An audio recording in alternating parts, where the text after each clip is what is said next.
Heyo, YouTube peoples. So welcome back to the moral straw manning series, which is, it's actually kind of weird to call it a series. It's only 2 videos, part 1 and part 2. This is part 2. Now, chances are you find yourself on this video just because Jordan Peterson's name is in the title, and fair enough. But I would suggest you go check out part 1 because that kind of laid the groundwork for what we're going to be talking about today. Because in part 1, I basically talked about the way atheists straw man the moral argument. That is, they misrepresent what it is the apologists are saying. And without doing a whole recap of that video, basically the moral argument is that you need God to justify the ontological foundation of morality. And atheists misrepresent that and say, oh, so what you're saying is we can't be good people? That without a belief in God, I'd just be a murderer? And no, that's not at all what we're arguing. Go check out part 1 if you want more on that. Specifically in this video, we're going to be talking about the way that Matt Dillahunty and Sam Harris misrepresent Jordan Peterson, the way that they strawman him. And so this goes back to an event that Jordan Peterson did with Matt Dillahunty. And during the event, they got on the topic of morality. And Matt Dillahunty basically said something like, yeah, I don't believe in God. And Jordan Peterson said, yeah, but you act like you do. And man, that opened up a can of worms right there. And so Jordan Peterson explains this way better than I do. So I'm going to kind of just give a brief paraphrasing and rundown of this. But I would highly suggest you just go on YouTube and type in Jordan Peterson, Matt Dillahunty, and watch that event. So you can see for yourself what was said and not just go completely on what I'm saying. But so the idea here is Jordan Peterson makes a very important distinction.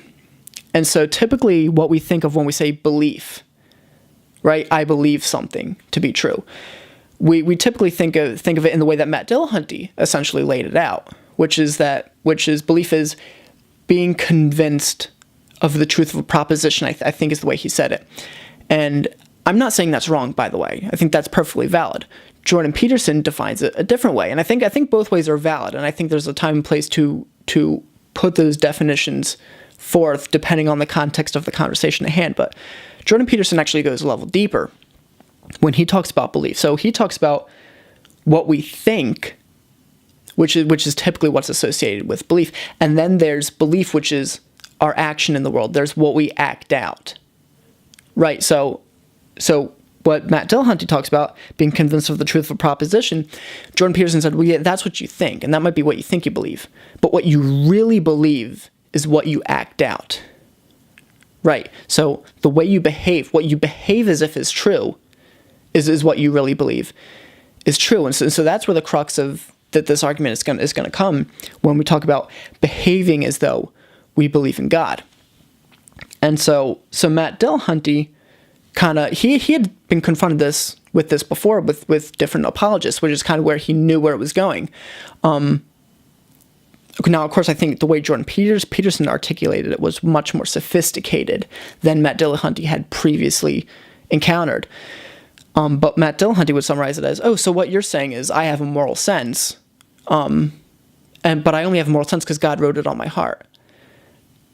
And take that for what it's worth. But the main point here is I think atheists get offended at this argument. I think Matt Dillahunty got offended at this argument because what they're hearing is, oh, we as apologists are being so arrogant as to tell you what you really believe. You think you're an atheist, but you're not an atheist. You behave as though God exists. And they take that as we're putting forth this arrogant statement. But I don't think that's the correct way to interpret it.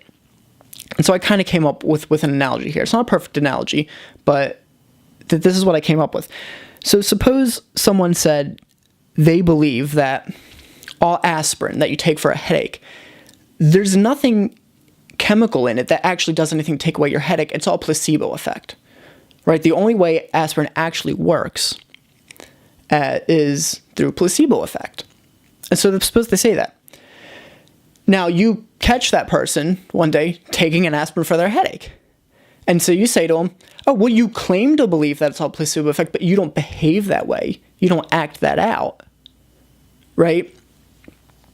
Now, what the atheist is doing is he's saying, well, well, no, I'm not just claiming to believe in atheism, but really secretly in the privacy of my own home, I'm really praying, right? Which is what you could take that aspirin analogy to mean.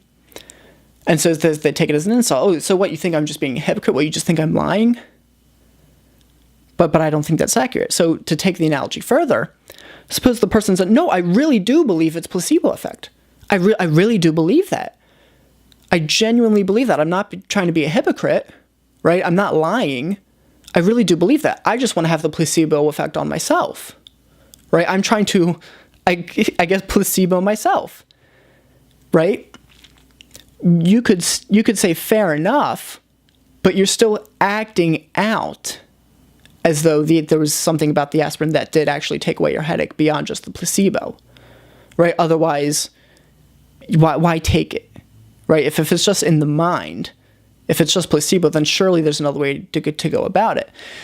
And so that's what I think is really happening here. And so what the atheist would disagree with, of course, is that God is the foundation for objective moral values and duties in the universe. Because if he is, then the argument stands, right? That when they act out moral truths as if they're objective, then they're acting as though God existed. Now, of course, that's exactly what they would disagree with, right? They would say, well, no, you don't need God to justify morality. And so when I behave in a moral sense, so long as I have a moral theory that justifies morality on atheism, then I'm not acting as though God exists. And so that's one of the things I would suggest you go back and check out part 1 of this, because I kind of got into that a little bit. And of course, I linked videos in the description of that video to get deeper into the moral argument, because I'm not going super deep here.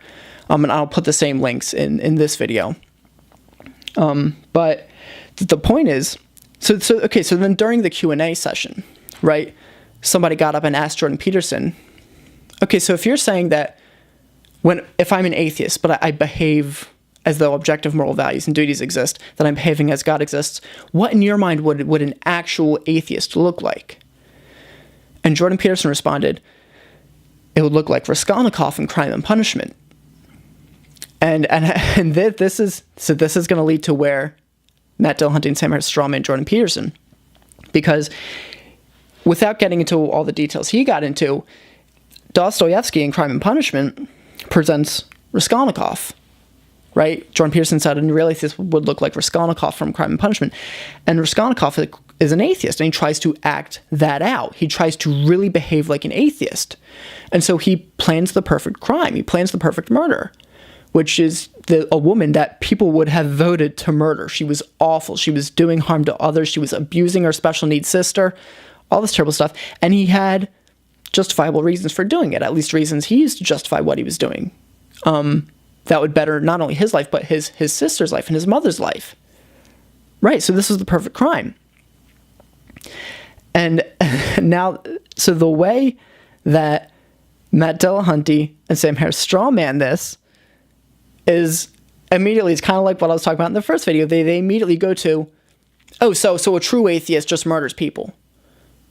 Or a true atheist is an axe murderer because Raskolnikov happened to use an axe in the book to commit the murder. Right? And so that's what immediately they go to. And that's not what Jordan Peterson was saying. And so here, I actually want to quote real quick before I finish this, Matt Dillahunty. So this is Matt Dillahunty from the event, who I'm quoting. So, quote, "There's a common theme from the apologists, and that is, you're not really an atheist because." Now, in Dr. Peterson's case, it's, you're not really an atheist because, in my mind, an atheist is someone who would be a murderer. And so, rather than saddle you with that, you just think you're an atheist. But really, you're not, end quote. And so there, Matt Dillahunty puts it forth right there. He's saying, so according to Jordan Peterson, a real atheist is someone who's a murderer. And then later, Sam Harris appeared on Dave Rubin's show. He appeared on the Rubin Report. And he got talking about the event Matt Dillahunty had with Jordan Peterson. And so this is Sam Harris talking about it. He says, quote, "He'll confidently say things like, atheists aren't really atheists. A real atheist is a psychopath who murders people. But someone like Sam Harris or Richard Dawkins, He said this directly to Matt Dillahunty in this case. They only think they're atheists. They're not really atheists. They have a God that's functioning in their life, and they're just not acknowledging it. So now, according to Sam Harris, what Jordan Peterson's arguing is that a real atheist is a psychopath who murders people. And that is simply not true. What Jordan Peterson is arguing is much more sophisticated than that, and they didn't even recognize it. What Jordan Peterson was doing was he was taking their moral theories that they put forth, right? Because how often have you heard an atheist say that we can base morality purely on reason, right? Or we can start with the bare minimum of assumptions like well-being and let's reduce suffering, and then from that we can use reason to come up with a moral theory. How often have you heard guys like Sam Harris say, well, we can use reason to come up with a much better moral theory than the Bible gives us? And so what Jordan Peterson is saying is, okay, look at Raskolnikov. He had every reason to commit this murder. He was consistent. And by the way, he's not arguing that an atheist is a psychopath because Raskolnikov suffered morally from what he did. He gets away with the crime in the book, but it destroys his soul because he's broken a moral law and he's violated that morality within himself. So even the example Jordan Peterson gives is a guy who knows basic right and wrong, who has that intuition, but who was consistent as an atheist and said, okay, here's every objective reason and here's every justification to commit this crime. And so here's the challenge that I think Matt Dillahunty and Sam Harris need to take seriously that they aren't taking seriously, which is that if our moral theories are based on reason, okay, suppose you're presented with the scenario that Raskolnikov was. He had every seemingly justifiable reason to do what he did. It wasn't that he was a psychopath. It wasn't that he was a murderer. It wasn't that he just murdered anybody and everybody because he felt like it, or because he couldn't empathize or sympathize with other people because he couldn't understand other people's emotions. He thought through it very painfully and came to the conclusion that for the greater good, this is what I need to do. So that's very specific, and it's a lot more sophisticated than what Matt Dillahunty and Sam Harris are saying, and I think it's something they need to take more seriously than they are. And it's funny, as sophisticated as Jordan Peterson's views are, it's almost inevitable that people would strawman. I mean, you see it happening in his interviews all the time, but with a guy like Jordan Peterson, as sophisticated and brilliant as his thinking is, it's just to boil it down to such a reductive claim that if you're really an atheist, you're a psychopathic murderer, when that's not what he was claiming, it's just silly and it's just false. So anyway, there's my take on the situation. Let me know what you think in the comments below. And by the way, let me be clear that what I'm not saying what they accused Jordan Peterson of either. I'm not saying that, well, if you were in Raskolnikov's position, then you would have murdered that woman too. Maybe you wouldn't have. Okay? But this is my serious challenge to atheists, is how do you objectively condemn what Raskolnikov did without appealing to some innate worth of human beings? Because if your moral theory is based on reason, and he had every justifiable reason to murder this person who was awful, who abused people, who was better gone, and Raskolnikov could use her money to better his life and his sister's life and his mother's life. If there's a greater good here, which Raskolnikov could claim he's aiming at, then how do you condemn him objectively without appealing to there's an innate worth in human life, which he is not in the position, which he does not have the right to violate? So I'm not saying, again, that if you're an atheist that you would have done the same thing as Raskolnikov, but that this is a much more sophisticated argument. I think it needs to be taken very seriously. Matt Dillahunty didn't take it seriously. He strawmanned it. Sam Harris didn't take it seriously. He strawmanned it. They misrepresented Jordan Peterson.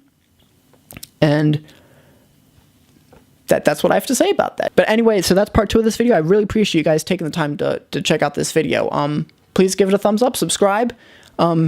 I hate to be the guy who's always give it a thumbs up, subscribe, but I am a small channel. And so if you think this content is worthwhile, if you enjoy this content, then please share it with friends. Help me grow. I'd like to be able to produce more stuff like this. I want to break through the superficial understandings of both sides.